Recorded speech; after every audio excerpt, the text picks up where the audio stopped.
Përshëndetje, nderuar zoti kryeministër, të nderuar ministra, nderuar zoti ambasador i Bashkimit Evropian, nderuar zoti kryespektor i përgjithshëm, të nderuar përfaqësues të institucioneve dhe të industrisë ushqimore. Zonja dhe zotrinj, faleminderit përzemërsisht për pjesëmarrjen tuaj sot këtu, për të diskutuar mbi një moment kyç për vendin tonë, një moment që shënon një hap të qartë dhe të vendosur drejt standardeve europiane me sigurinë ushqimore. Përmbushja e kushteve të Bashkimit Evropian nuk është thjesht një objektiv afatgjatë tashmë. Është një prioritet i menjëhershëm dhe i padiskutueshëm për të cilën qeveria shqiptare dhe të gjithë institucionet janë plotësisht angazhuara. Në këtë proces, autoriteti kombëtar i ushqimit ka një rol thelbësor. Një rol që shkon përtej detyrimit institucional. Një rol i cili lidhet drejt për drejti me shëndetin, me sigurinë dhe me besimin e qytetarëve. Sepse siguria ushqimore nuk është thjesht një standard teknik, është çështje besimi publik, është një kontratë besimi mes shtetit, mes industrisë dhe qytetarëve.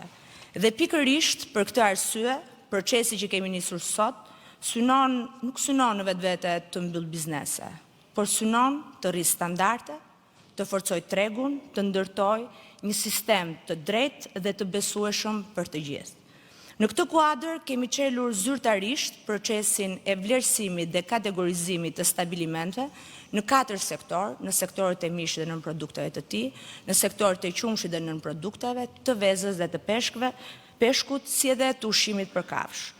Por duke marrë parasysh rëndësinë e këtij procesi që zhvillohet për herë të parë në vendin tonë, kemi organizuar disa tryeza teknike me përfaqësues të gjithë sektorëve për të diskutuar dhe me mbështetjen e Ministrisë Bujqësisë dhe Zhvillimit Rural, si edhe Këshillin Ekonomik Kombëtar, për të diskutuar mbi të gjitha detyrimet që na lindin në kuadër të aderimit në Bashkimin Evropian, si edhe për të adresuar të gjitha kërkesat dhe marrjen e masave për të përgjigjur këtyre kërkesave. Gjithashtu kemi zhvilluar dhe shumë takime me partnerë ndërkombëtar, me të cilët kemi diskutuar për prioritetet tona dhe mbështetjen e tyre, me përfaqësim të GIZ-it, me përfaqësues të Bankës Botërore, me përfaqësues të misionit lituanez, të cilët janë të mbështetur nga EU Food for Safety, në mënyrë të tillë për të arritur që të kemi jo vetëm trajnime dhe asistent, por për të arritur që trupa jon inspektuese të jetë në të gjitha standardet e duhura për të zhvilluar këtë proces. Gjithashtu, besoj që meqense ky është një nga instrumentet më të rëndësishëm në përmbushjen e benchmarkut të kapitullit 12, si edhe për ndërtimin e një sistemi të sigurisë ushqimore plotësisht të harmonizuar me standardet e Bashkimit Evropian, ai gjithashtu na mundson një panoramë reale të nivelit të përputhshmërisë të çdo sektori, gjithashtu të identifikojmë qartë problematikat, si e të ndërtojmë masa konkrete për përmirësimin. Kapitulli 12 na vendos edhe përpara disa sfidave konkrete. Sfida e parë dhe më e rëndësishme është rritja e standardeve të stabilimenteve ushqimore. Por çdo subjekt do duhet jo vetëm të përmbushë kërkesat e Bashkimit Evropian, por gjithashtu të përmbushë në kohën e duhur, pasi rrezikon të mbetet jashtë tregut në momentin e anëtarësimit. Për këtë arsye, qasja jonë është e balancuar, por dhe e përgjegjshme, ku synohet ndërtimi një plani konkret për mbështetjen financiare të targetuar, afate të qarta për përmirësimin, si edhe bashkëpunimin e ngushtë me biznesin. Qëllimi është më së i qartë, ky tranzicion të mos jetë barr, por duhet të jetë mundësi zhvillimi. Dhe gjithashtu elementi kritik që duhet kemi parasysh është menaxhimi nën produkteve me origjinë shtazore dhe funksionimi i thertoreve sipas standardeve europiane. Dhe po ashtu në këtë synim, në këtë drejtim synojmë të konsolidojmë kuadrin ligjor, gjithashtu vendosjen dhe klasifikimin e qartë sipas riskut, si edhe mbështetjen me investime në infrastrukturë të dedikuar. Kjo garanton gjurmëshmërinë e plotë dhe eliminon çdo lloj rreziku për kontaminim. Sektori i qumshit është një tjetër nga sektorët që ka një nga sfidat më komplekse për shkak edhe të fragmentimit të fermave. Dhe për këtë arsye, deri në fund të vitit 2026, Ministria e Bujqësisë dhe ne së bashku si autoritet kombëtar i ushqimit dhe pashtu autoriteti kombëtar i veterinarisë dhe mbrojtjes së bimëve synon të zbatoj një strategji të detykuar që synon rritjen graduale të cilësisë, mbështetjen e fermerëve dhe përpunuesve, si dhe përmirësimin e zinxhirit të grumbullimit dhe të transportit. Një qasje realiste, por mëse vendosur drejt standardeve europiane. Në të njëjtën kohë, një shtyllë themelore e reformës është forcimi i kapaciteteve infrastrukturore dhe laboratorike.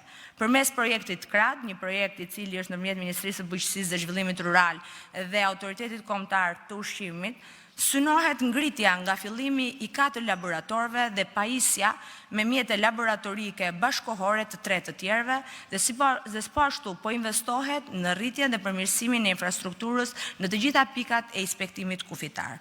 Kjo do të rrisë ndjeshëm jo vetëm saktësinë e analizave, jo vetëm uljen e kohës në përgjigje ndaj kërkesave të operatorëve të biznesit ushqimor, por edhe shpejtësinë e kontrolleve dhe mbi të gjitha besueshmërinë e sistemit.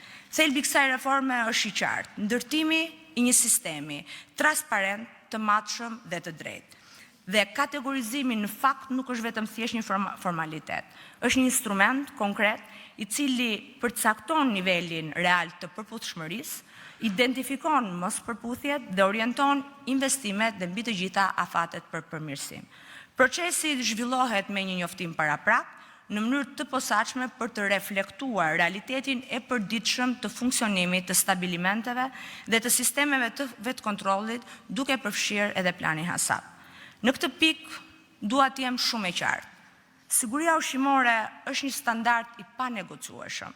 Asnjë produkt që rrezikon shëndetin e qytetarëve nuk do të jetë pjesë e tregut. Respektimi i kërkesave është i detyrueshëm për të gjithë dhe pa diferencime. Qasja re e autoritetit kombëtar të ushqimit shënon një ndryshim të rëndësishëm. Nga një model i cili ka qenë i bazuar kryesisht në kontroll dhe ndëshkim, në një model modern, proaktiv dhe të bazuar në risk. Sepse parimi ynë tashmë është i thjeshtë. Parandalimi është shumë i fortë se sa vetë ndërhyrja pas faktit. Dhe hartimi i planit kombëtar për përmirësimin e standardeve do të jetë edhe udhërrëfyesi jon kryesor për këtë transformim. Ky plan përcakton prioritete sipas sektorëve, orienton investimet, vendos afate të matshme dhe siguron një tranzicion të strukturuar drejt standardeve të Bashkimit Evropian. Të nderuar përfaqësues të industrisë. Ky proces në vetvete është një sfidë, por mbi të gjitha është një mundësi. Standardi evropian nuk është një pengesë. Është çelësi për të hyrë së bashku në tregun e përbashkët evropian. Ai rrit cilësinë, forcon konkurrencën dhe ndërton besimin e konsumatorëve. Në këtë rrugë, autoriteti kombëtar i ushqimit do të jetë pranë jush, do të jetë partner i drejtë, do të jetë transparent dhe më së i vendosur. Në fund, emëruesi i përbashkët i të gjithë këtij procesi është një: siguria ushqimore dhe besimi i qytetarëve. Dhe jam e bindur që me mbështetjen e qartë të qeverisë shqiptare dhe në drejtimin tuaj, zoti kryeministër, bashkëpunimin e industrisë dhe me mbështetjen e partnerëve europian, ne do ta ndërtojmë një sistem modern, të besueshëm dhe plotësisht europian të sigurisë ushqimore në Shqipëri. Ju faleminderit për vëmendjen dhe tani kam kënaqësinë të ftoj zotin Gonzato, ambasador të Bashkimit Evropian, për fjalën e tij. Faleminderit.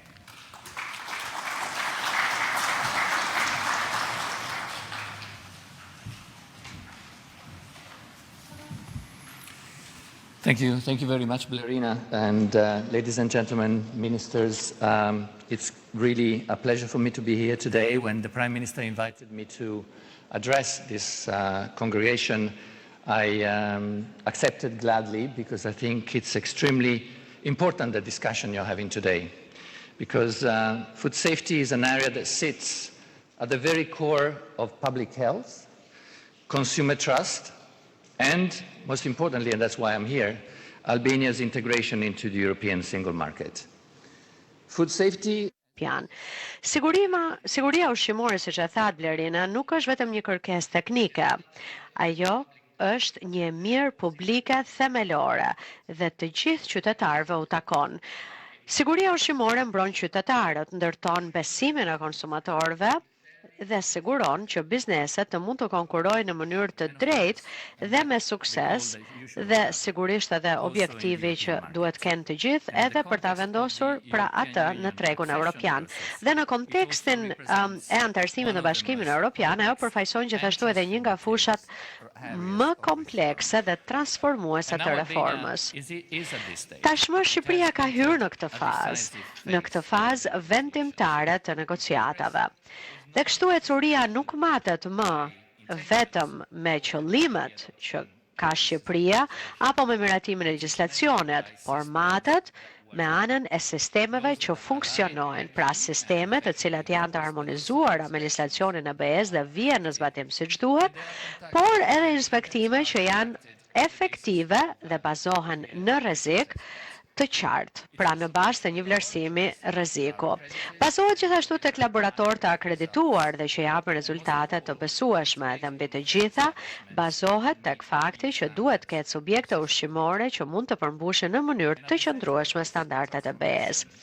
Në qendër të këtij transformimi qëndron një çështje kyçe. Kategorizimi i duhur i operatorëve të biznesit ushqimor dhe përmirësimi i subjekteve përkatëse në përputhje me standardet e BE-s. Ndoshta kjo ju duket teje teknike, por në fakt në realitet është një moment përcaktues për sektorin.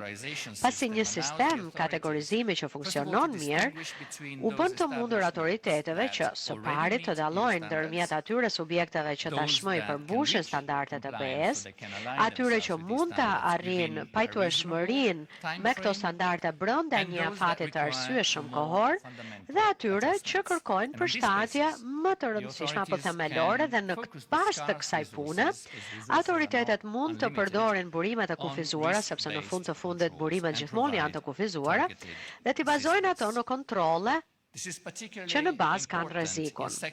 Kjo është veçanërisht e rëndësishme në sektor si përpunimi i qumshtit dhe i mishit, ku hendeku ndërmjet praktikave aktuale dhe kërkesave të BE-s mund të jetë i konsiderueshëm. Duke marrë si shembull sektorin e qumshtit, për shkak të rëndësisë së këtij sektori dhe gjetjeve të fundit nga audituesit mbi cilësinë e ulët të qumshtit të papërpunuar, i cili shpesh nuk monitorohet në përputhje me kërkesat e BE-s, përmirësimi i cilësisë së qumshtit të papërpunuar nuk është vetëm një kërkesë rregullatore e BE-s, por është parakusht për të qenë konkurrent dhe për në tregun e BE-s dhe për të patur akses në këtë treg. Pa cilësi të qëndrueshme të nivelit të prodhimit primar është pamundur të ndërtohet një zinxhir vlere që përmbush standardet e BE-s. Pra, trajtimi i qumshtit të papërputhshëm, investimi në sistemet e grumbullimit dhe forcimi i kontrolleve të cilësisë nuk janë opsionale, por hapa thelbësor në procesin e antarësimit të Shqipërisë në BE, si edhe një nga piketat përmbyllëse që duhet të përmbush Shqipëria, pra një nga ato kërkesat kur ne mund të themi që po, Shqipëria ka përmbushur këtë kërkesë dhe mund të mbyllet negocimi i këtij kapitulli. Pra, për operatorët e biznesit ushqimor, ky tranzicion paraqet jo vetëm mundësi, por që të jemi edhe të sinqertë, edhe sfida madhore. Nga njëra anë, harmonizimi me standardet e BE-s hap derën drejt një prej tregjeve më të mëdha në botë. Pra, ju jep mundësi, forcon besimin e konsumatorëve, përmirëson reputacionin e produkteve shqiptare dhe krijon mundësi të reja për rritje, investime dhe eksporte. Nga ana tjetër, ai kërkon investime në infrastrukturë, në pajisje, miratimin dhe adoptimin e produkteve më të rrepta të higjienës, praktikave të rrepta, përmirësimin e gjurmëshmërisë dhe trajnimin e vazhdueshëm të stafit. Dhe për shumë operatorë, veçanërisht ata të vegjël, kjo mund të jetë sfiduese. Dhe kjo është arsye sepse rritja e ndërgjegjësimit dhe ky diskutim e ditës së sotme është hapi i parë në këtë drejtim. Pra ju duhet të jeni të qartë për kërkesat me të cilat do të përballeni dhe duhet ju jepet mbështetje e qartë për të përmbushur këto kërkesa. Pra, Antarësimi në BE duhet të kuptohet, por edhe të përqafohet nga i gjithë sektori. Operatorët e biznesit ushqimor duhet të shohin pajtueshmërinë jo si barr, por si investim tek e ardhmja juaj. Në të njëjtën kohë, nevojiten më shumë përpjekje nga qeveria dhe kam diskutuar këtë shumë herë me krye negociatoren, që të sigurohet pra që bizneset të kuptojnë plotësisht kategorizimin, implikimet e kategorizimit dhe mbështetjen që duhet të kenë për të patur më shumë financim. Prandaj, procesi i kategorizimit dhe përmirësimit dhe zbatimit duhet të realizohet me standardet më të larta të profesionalizmit dhe integritetit, duhet jetë transparent, i drejtë, i bazuar në kriteret të qarta teknike. Dhe besimi në sistem varet pikërisht nga kjo punë. Pa besim dhe transparencë, as reformat më të mirë projektuara nuk mund të kenë sukses. Më lejoni të them diçka. Ne, Bashkimi Evropian, jemi plotësisht të përkushtuar për ta mbështetur Shqipërinë në këtë proces. Ne nuk është se thjesht qëndrojmë këtu përpara jush dhe presim derisa ju të përmbushni kriteret, por ne përpiqemi që t'ju ndihmojmë sa më shumë që të jetë mundur që tani.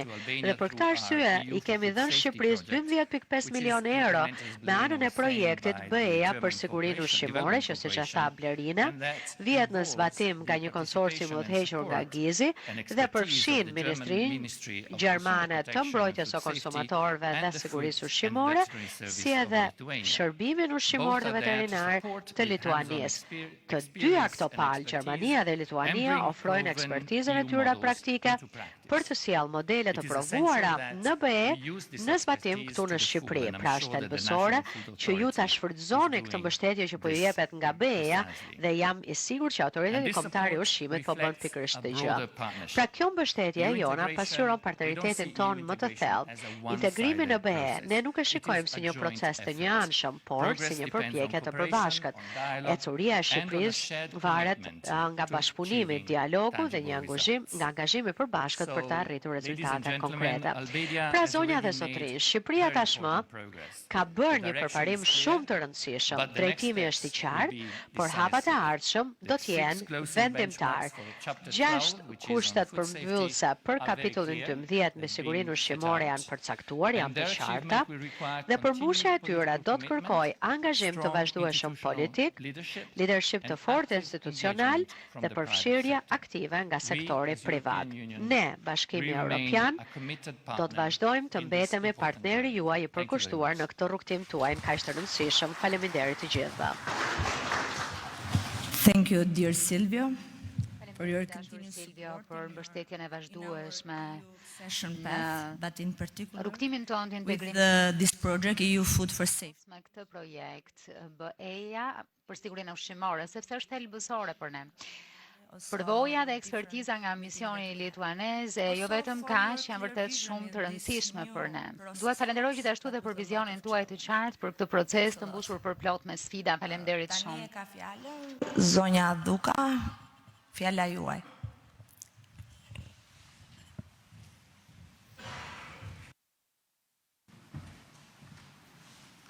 Faleminderit. Përshëndetje të gjithëve të nderuar. Shqipëria ndodhet në një çast historik të udhëtimit drejt familjes europiane dhe në rrugën e negociatave për antarësim. Gjatë vitit 2025 i çelëm negociatat për të gjitha fushat, ose siç quhet në gjuhën e negociatave, kapitujt. 33 të tillë. Menjëherë kemi hyrë në fazën më intensive, atë të përgatitjes teknike për të mbyllur negociatat për antarësim. Dhe për këtë jemi të gjithë së bashku sot për të bashkuar forcat në një fushë shumë të rëndësishme, siç është siguria ushqimore. Rruga drejt familjes europiane është një rrugë transformimesh, pas një dyshim. Edhe të tregut, edhe të bujqësisë, edhe të prodhimit bujqësor.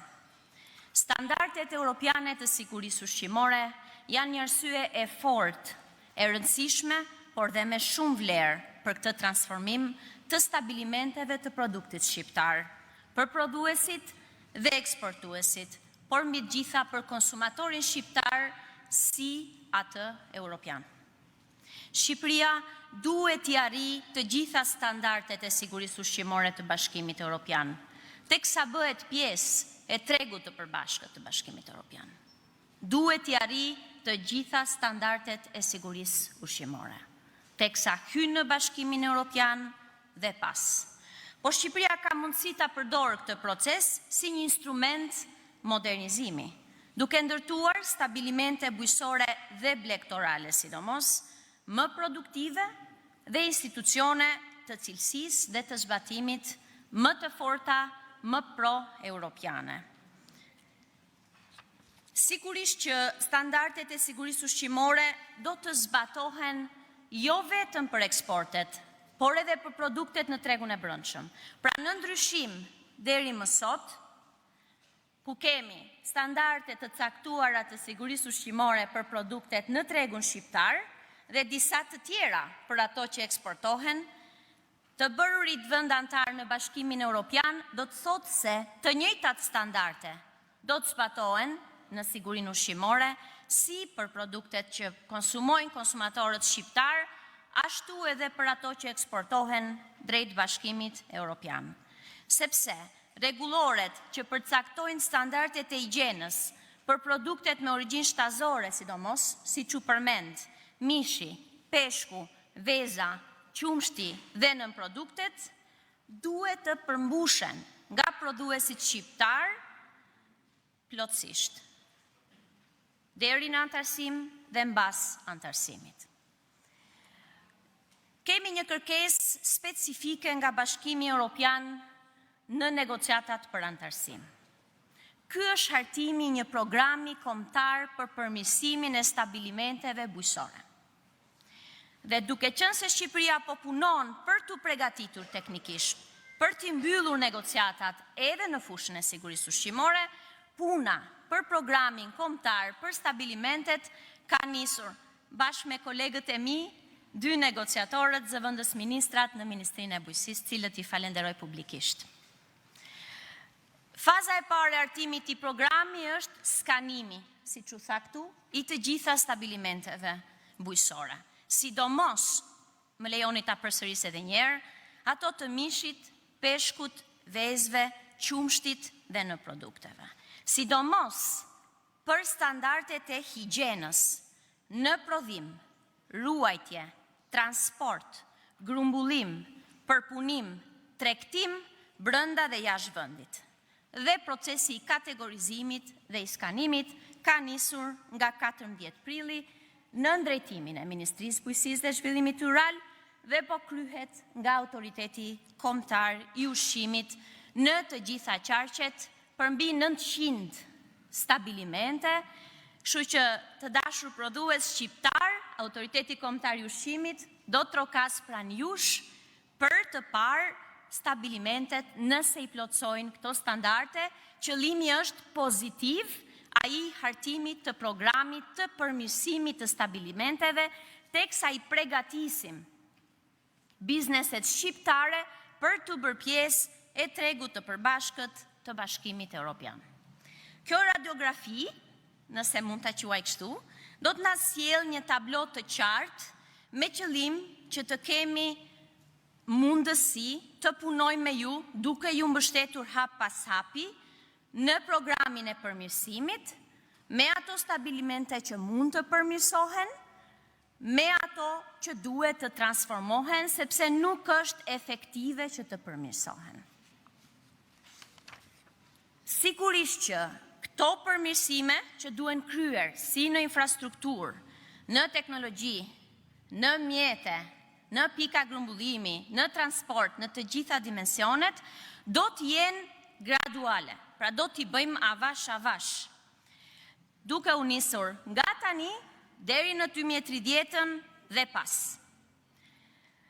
Ky program bazohet në zbatimin e rregulloreve të Bashkimit Evropian, të cilat janë të njëjta për të gjithë vendet anëtare dhe të njëjta për të gjithë prodhuesit në Bashkimin Evropian, siç do të jenë edhe në Shqipëri. Dhe siç u përmend dhe dëshiroj ta falenderoj ambasadorin, kemi në krah Bashkimin Evropian gjatë këtij rrugtimi. Po zbatohet programi Bashkimi Evropian për sigurinë ushqimore që do të na shoqërojë për 3 vjet gjatë këtij procesi skanimi dhe planeve të përmirësimit të stabilimenteve që do të ndërtoj secili nga jush me mbështetjen tonë krah më krah. Sigurisht që në këtë rrugë kemi parë edhe eksperiencën e vendeve anëtare të Bashkimit Evropian, të cilat janë histori pozitive dhe suksesi. E di që ndoshta në momentet e ndryshimit ka një ndjeshmëri në lidhje me të ren, me standarde të reja, i arrim ose jo tani, por duhet të shohim para. Historitë e vendeve anëtare janë histori suksesi. Ne kemi parë rrugtimin e vendeve si Kroacia, Slovenia, Estonia, që janë më pranë nesh edhe për nga masia dhe struktura, por edhe Polonia, Bullgaria, Rumania e të tjerë në rrugën e tyre drejt në tregu me 450 milion konsumator, si që është tregu i Bashkimit Evropian. Shumica e këtyre vendeve hy në tregun e Bashkimit Evropian me një strukturë bujësore shumë të fragmentuar, me fermat vogla familjare, njësoj si ne, dhe sigurisht bujësia kishte një peshë të lartë në punësim dhe vetë punësim, njësoj si ne. Por çfarë tregojnë shembujt e këtyre vendeve? Për shembull në Kroaci, struktura fillestare ishte fragmentuar dhe masia e fermës e vogël, por u rit nga rreth 2.4 hektar në vitin 2003 në 11.6 hektar në vitin 2016, 3 vjet mbas antarësimit. Pra faza para dhe pas antarësimit shërbeu për të arritur fermën bujësore, jo në të kundërt për të adopsuar apo larguar atë nga tregu. Prandaj, kështu duam të progresojmë edhe ne. Jo vetëm masia e fermës, por edhe të ardhurat bujësore për një si pune të vendeve të Bashkimit Evropian, patën një trend rritës. Dhe rritja u shoqërua sigurisht dhe nga prodhimi dhe nga ristrukturimi i inputit. Kuptohemi, siç tham, punojmë për të ndryshuar pikat e prodhimit në Shqipëri. Gjithsesi, mund të thuhet me plot gojën që integrimi evropian ka funksionuar si katalizator i modernizimit të bujësisë në shembujt e të gjitha vendeve anëtare, të cilat janë bashkuar tregut përpara nesh, rrugë në të cilën po ecim edhe ne me hapa të sigurt dhe të qartë, por dhe të kujdesshëm të gjithë së bashku. Siç përmenda, tregu i Bashkimit Evropian përfaqëson një nga tregjet më të fuqishme dhe të qëndrueshme në botë, me një numër të madh konsumatorësh. Çfarë i ofron tregu prodhuesit shqiptar? Sigurisht i ofron kontrata më afatgjata, pagesa të sigurta dhe një kërkesë të vazhdueshme. Rrjete supermarketesh, rrjete për punuesish bujësor, e kështu me radhë. Shqipëria e ka pozicionin gjeografik shumë të favorshëm, sepse është afër disa vendeve të Bashkimit Evropian, që do të thotë tregu të Bashkimit Evropian, dhe ka avantazhe konkurruese edhe të kostës dhe të kohës. Për më tepër që ka një traditë të gjatë në blegtori dhe në prodhim, blegtoral dhe jo vetëm, të cilën ne synojmë ta ruajmë së bashku në rrugën drejt Bashkimit Evropian. Ndaj, standardet e Bashkimit Evropian nuk duhen parë si një barë, por duhen parë si një udhërrëfyes për të arritur prodhimin, produktin shqiptar dhe cilësinë e tij. Me të qenurit pjesë e Bashkimit Evropian, do të kemi dhe më shumë mbështetje. Këtu përmend mbështetja, por mbështetja edhe financiare sigurisht që rritet. Janë fondet e Bashkimit Evropian për pagesa direkte, mbështetja në infrastrukturë për përpunimin, në infrastrukturën rurale me investime të tilla si këto, megjithëse edhe sot edhe qeveria ka disa instrumenta shumë të mirë të mbështetjes, sidomos garanci për kredi, përveç skemave kombëtare që i zbaton Ministria e Bujqësisë. Në këtë kuptim, mendoj se për fermen shqiptar, hyrja në tregun evropian do të thotë më shumë mundësi për produktin me çmim më të mirë dhe me kërkesë më të qëndrueshme, megjithëse tashmë konsumatorët evropian i kemi vizitor të përvitshëm edhe në tregun shqiptar me 12.5 milion vizitor në vitin 2025. Na prifte mbara të gjithë të bashku dhe faleminderit shumë. Faleminderit e dashur Majlinda. Faleminderit për gjithë takimet e fryshme që kemi patur, ku edhe eksperienca juaj e posaçme në bashkëpunim edhe me zëvendës ministrat që janë negociator për kapitullin 12 na ka shërbyer shumë për të prioritizuar të gjithë punën tonë. Tashmë kam kënaqësinë e posaçme të jap fjalën kryeministrit të Shqipërisë, zoti Edi Rama, ku fal mbështetjes tij unë besoj që i gjithë sektori dhe qeverisë të tij, i gjithë sektori do ta shikojë atë që ne presim të tërë nga Bashkimi Evropian, si një mundësi shumë e madhe e zhvillimit në tregun e përbashkët. Faleminderit. Shumë faleminderit. Kjo mbledhje, ky takim ka një rëndësi të posaçme në një proces i cili është pjesë e proceseve që ne vendi ynë po zhvillon në kuadër të negociatave dhe të objektivit për t'u antarësuar në Bashkimin Evropian brenda kësaj dekade. Pse ky proces ka një rëndësi të posaçme? Sepse ky proces lidhet me sfidën më të vështirë dhe më komplekse të gjithë proceseve të antarësimit. Sfida e sigurisë ushqimore.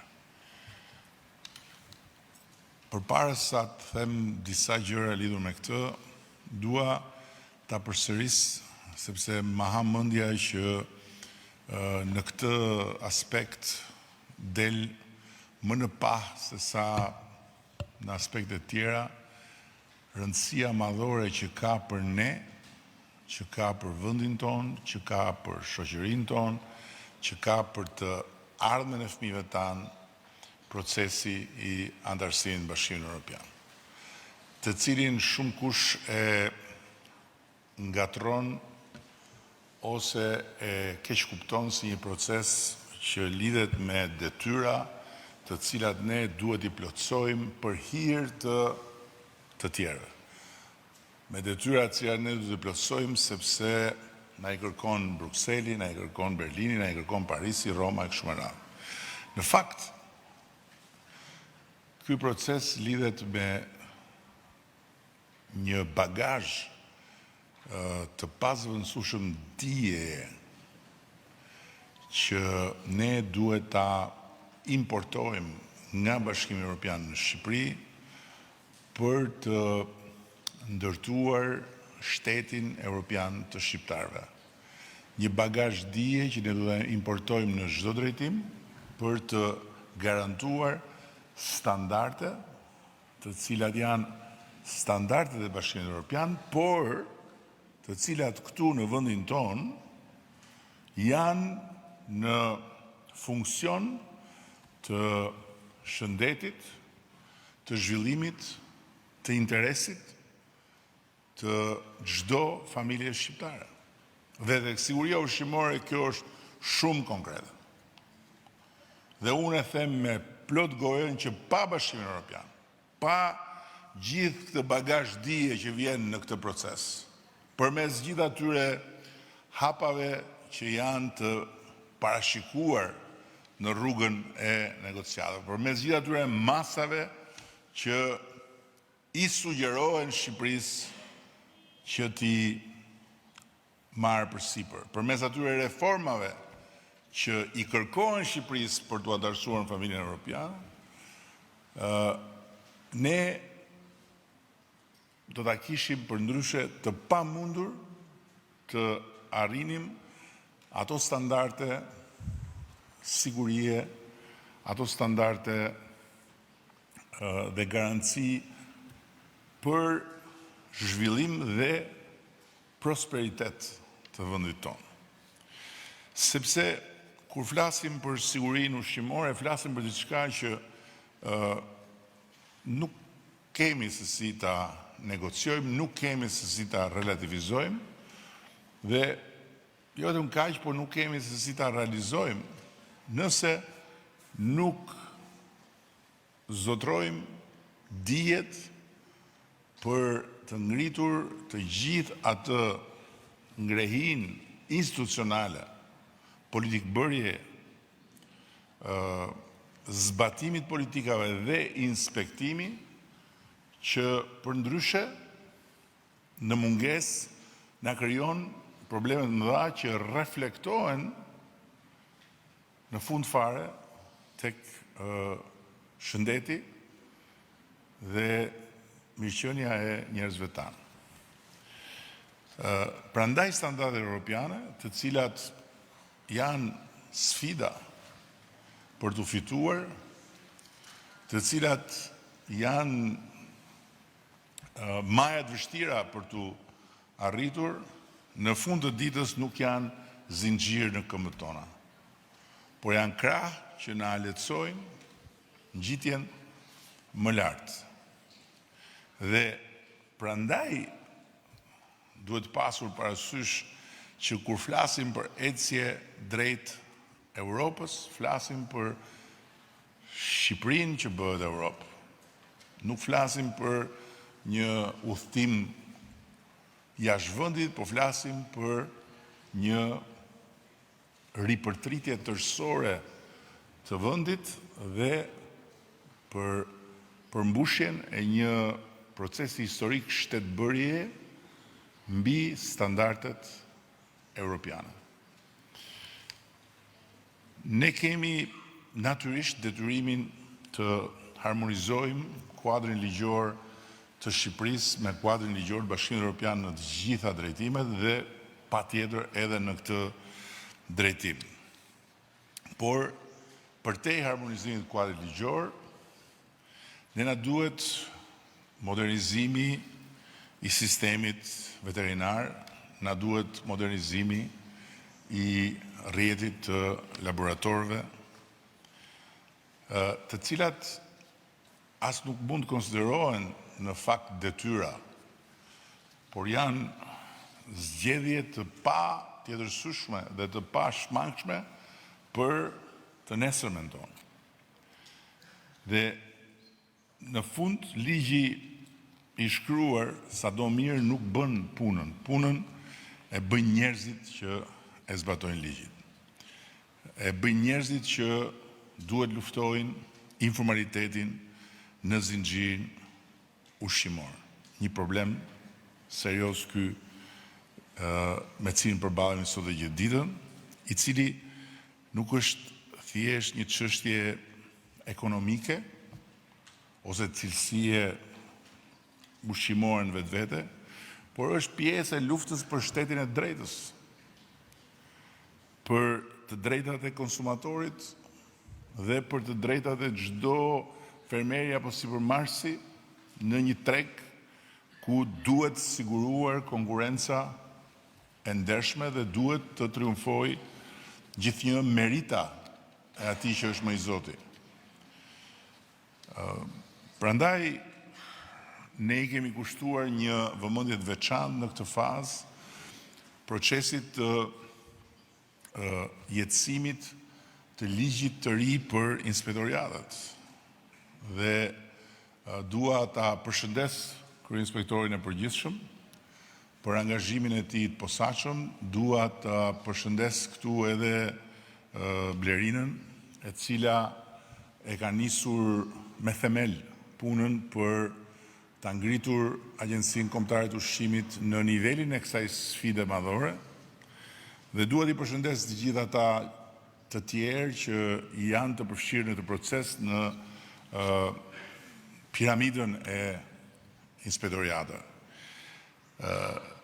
për të cilët detyrat janë shumë të qarta dhe mbi të gjitha të cilëve u takojnë dy përgjegjësi shumë të rëndësishme.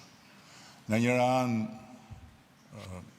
zhvillimi i mëtejshëm i dijeve të tyre për detyrën, trajnimi i vazhdueshëm i tyre me përgjegjësitë dhe me barrën qytetare të detyrës, dhe nga ana tjetër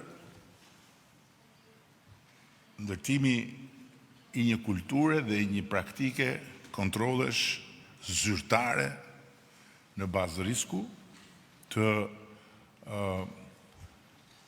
harmonizuara dhe të monitoruara nga qendra për t'i dhënë fund njëre mirë në të gjithë inspektoriatet traditës së vjetër edhe të shëmtuar të kontroleve të befatësishme të iniciuara nga vetë inspektorët, të cilat janë një shëmti e vërtet. Nga ana tjetër, ne kemi sot një institut të sigurisë ushqimore dhe veterinare, i cili kërkon mbështetje, i cili kërkon rritje kapacitetesh, i cili kërkon zgjerim të rolit vet, dhe në ndërkohë kemi gatishmërinë e Bashkimit Evropian për të na mbështetur me binjakëzim në sistemin aq shëmbullor dhe aq të dobishëm që kanë vendet e Bashkimit Evropian, të binjakëzimeve mes institucioneve për të jo thjesht ndarë formalisht kohë me njëri tjetrin, po për të marrë eksperiencën dhe dijet e një institucioni të klasit parë në Bashkimin Evropian dhe për ta transferuar në institucionin përkatës këtu në Shqipëri. Në dijenin time po zhvillohen bisedime në këtë drejtim dhe së shpejti ne do të kemi qoftë një binjakëzim të vetë agjencisë kombëtare të ushqimit, qoftë një binjakëzim të Institutit të Sigurisë Ushqimore dhe Veterinare. Tani, le të vim tek problematika, sepse arsyeja themelore që na sjell ne këtu dhe për cilën jemi vazhdimisht shqetësuar është si të informojmë në kohë, të informojmë hapur, pa zbukuruar realitetin dhe të informojmë në mënyrë të detajuar sipërmarrjen për atë që e pret. Ajo që e pret sipërmarrjen me këtë proces të antarësimit në Bashkimin Evropian është një thik me dy presa. Në një anë, e tha Majlinda, një horizont i ri mundësish për ata që do t'jenë përgatitur, nga ana tjetër një humner falimentimi për ata që nuk do t'jenë përgatitur. Ky është realiteti. Dhe kur vjen puna tek siguria ushqimore, duke pasur parasysh pjesën më të ndjeshme të kësaj fushë të gjerë që është siguria e prodhimeve shtazore dhe gjithë në produkteve, ne duhet ta bëjmë të qartë për të gjithë ata të cilët janë të angazhuar, për gjithë ata që kanë investuar qoftë edhe në një baxhet vogël, se nesërmja do t'jetë fatale nëse sot nuk do të kuptojnë se ku janë në raport me standardet dhe se çfarë duhet bëjnë për të qenë gati nesër.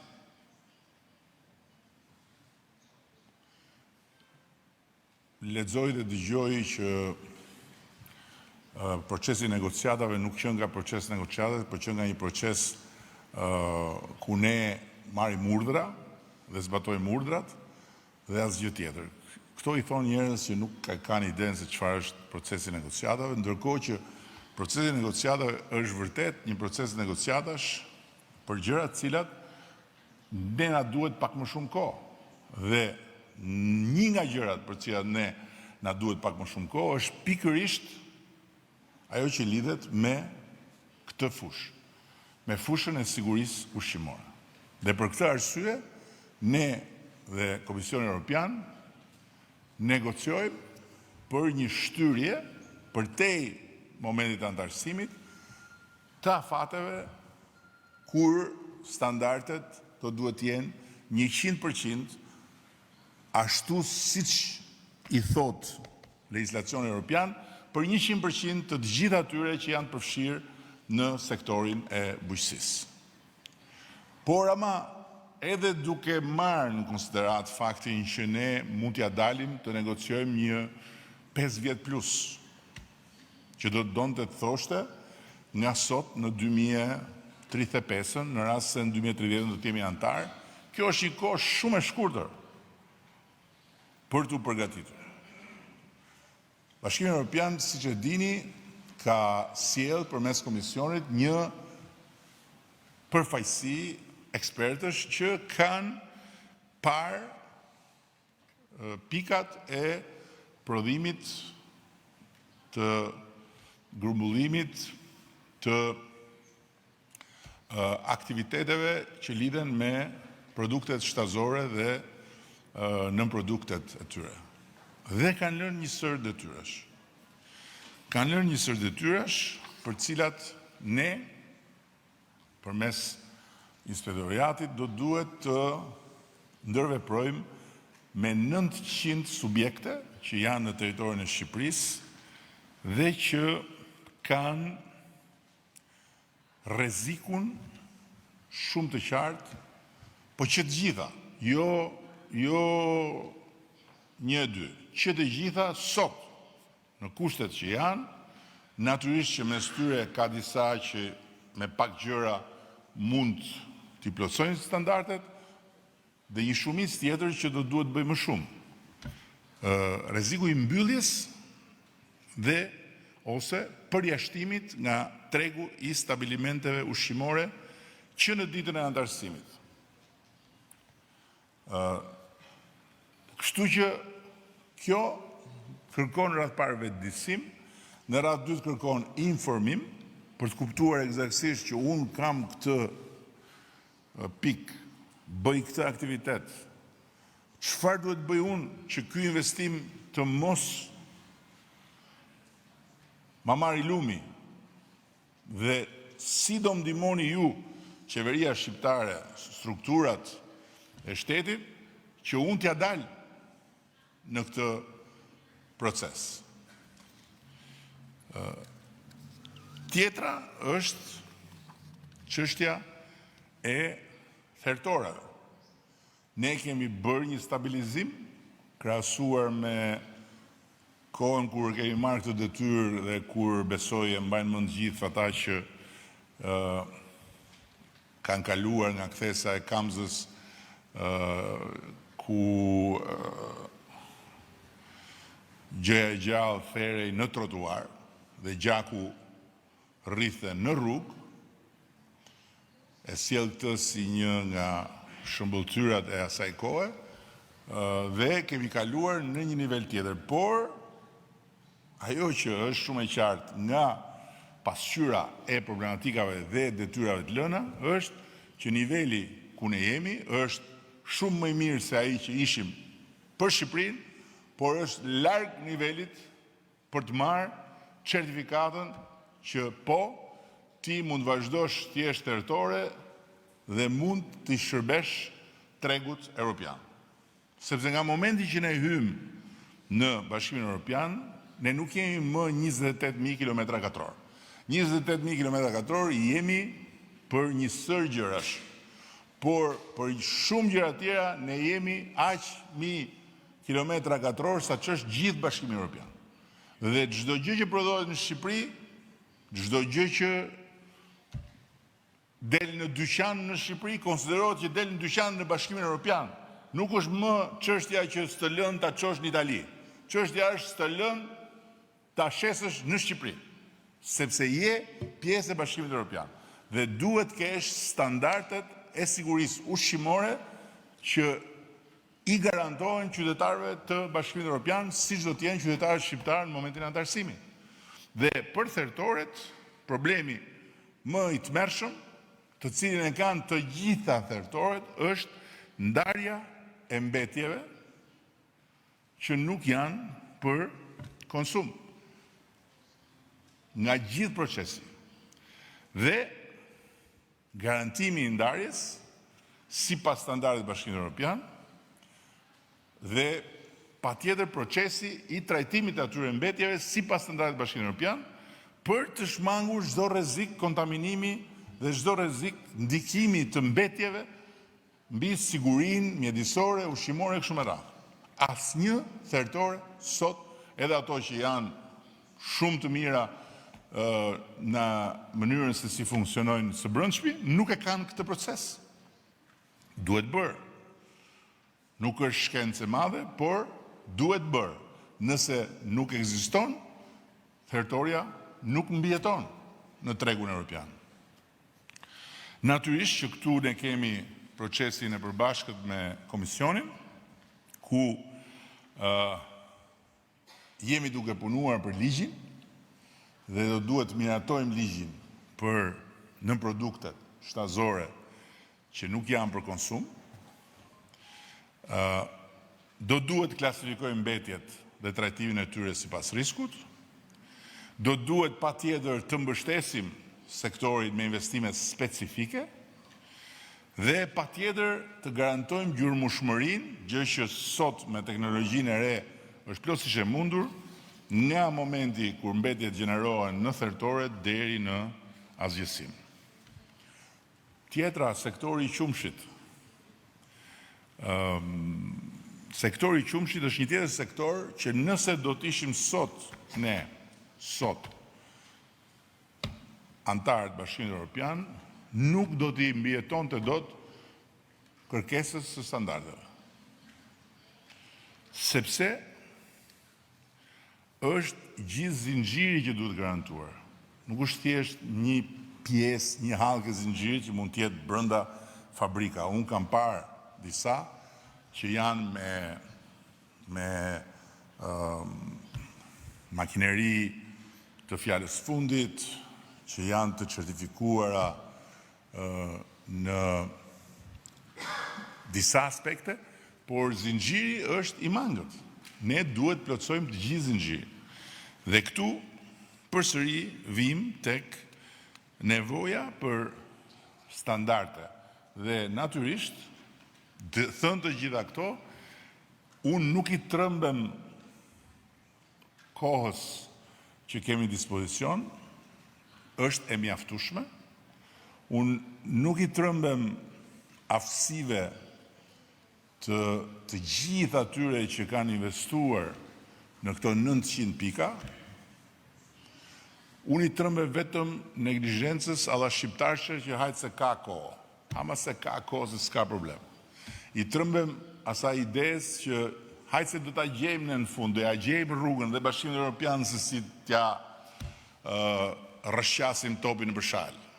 Nuk ndodh kjo. Nuk ndodh.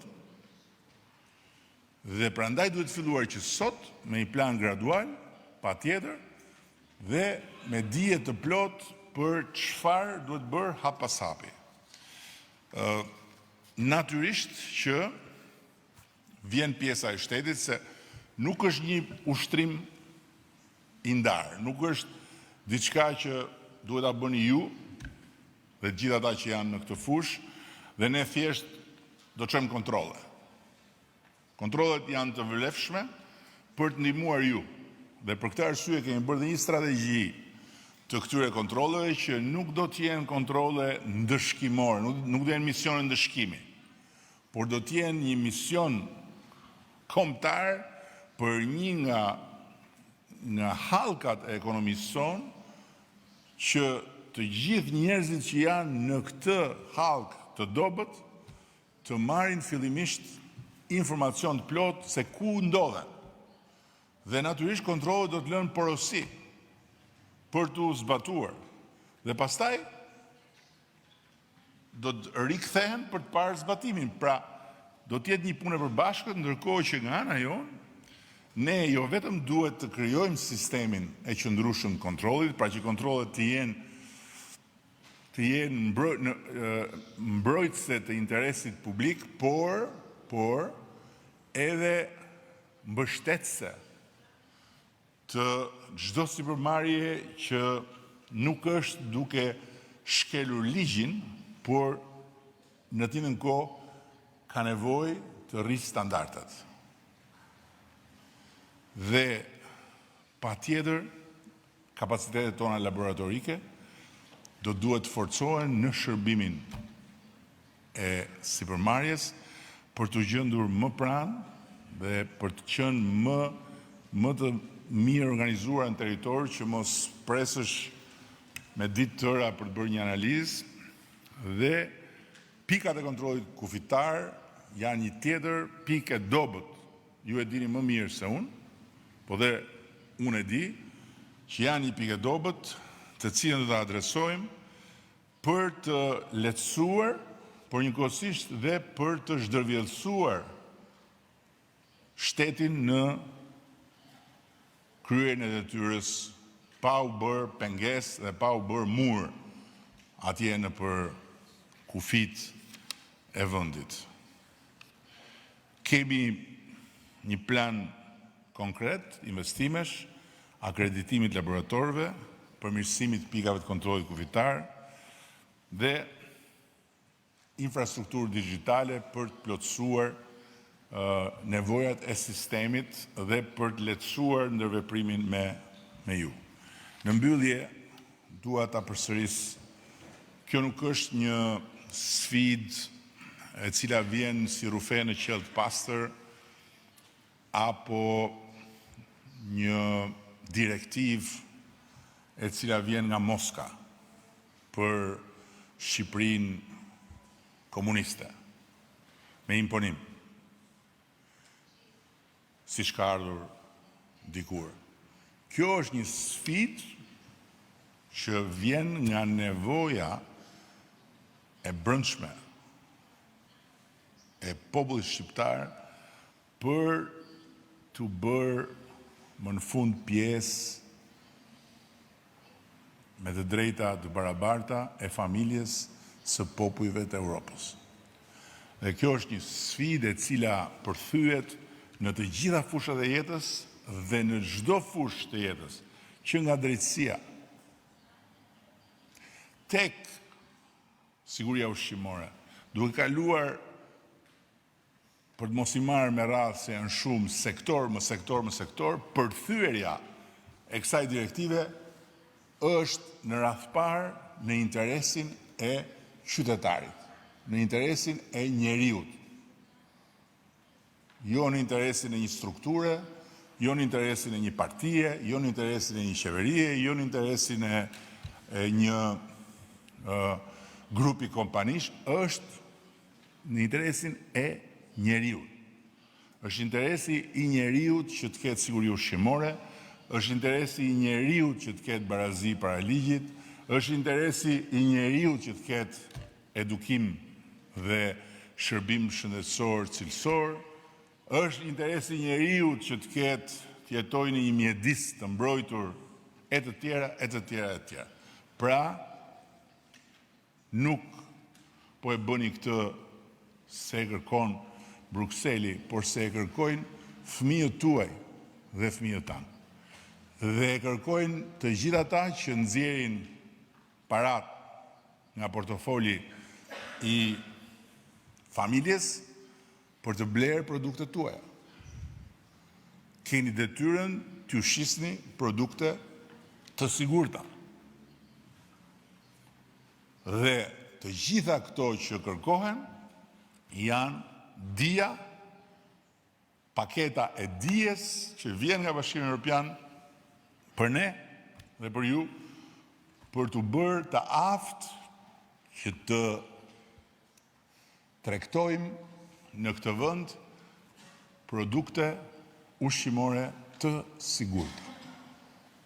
Siguria ushqimore do të jetë një prioritet absolut. Ne nuk kemi sot probleme me sigurinë në kuptimin e rendit, kemi pasur dikur, sot s'kemi, fatmirësisht edhe fal punës së jashtëzakonshme që kemi bërë, e kemi normalizuar atë fushë, por siç ka qenë, dhe ju e mbani mend mirë të gjithë, një dekadë më parë, sfidë e madhe, rendi dhe siguria në rrugët e Shqipërisë do të jetë rendi ligjor dhe siguria në të gjithë rrugët ku tregtohen produktet brenda Shqipërisë. Dhe përsëris, nëse në atë kohë dhe nëse për atë fush qasja jonë ishte luftë frontale, në këtë kohë dhe për këtë fush, qasja jonë do t'jetë krah për krah me ju. Jo ballë për ballë, se nuk jemi ballë për ballë. Jemi krah për krah. Për ballë kemi objektivin. Dhe për ta realizuar, na duhet të ecim krah për krah. Me besim, me vendosmëri dhe me krenari për atë që po bëjmë. Nuk keni për t'i marrë me vete. Po e mbyll duke ju treguar se çfarë i kërkoi Aleksandri i Madh në fund fare kur ishte në shtratin e vdekjes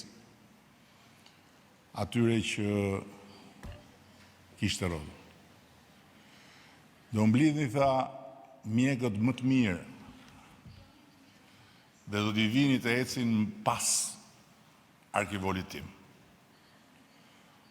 Mua, tha, do mi lini duart hapur dhe rrugën deri tek varri do ta shtroni me para.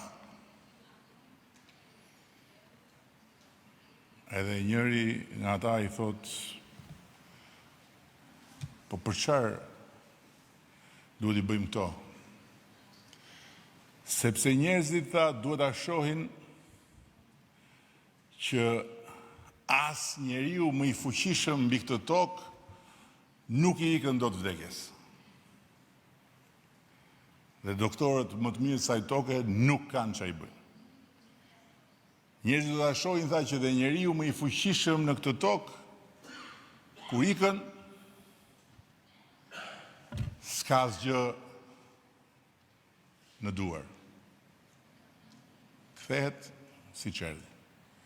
Dhe njerëzit do ta shohin, tha, që gjithë pasuria që mblidhet mbi këtë tokë, mbetet në këtë tokë. Askush se merr me vete. Kështu që mendoni dhe për këtë, se jeta ikën shumë shpejt, miqtë e mi. Shumë faleminderit.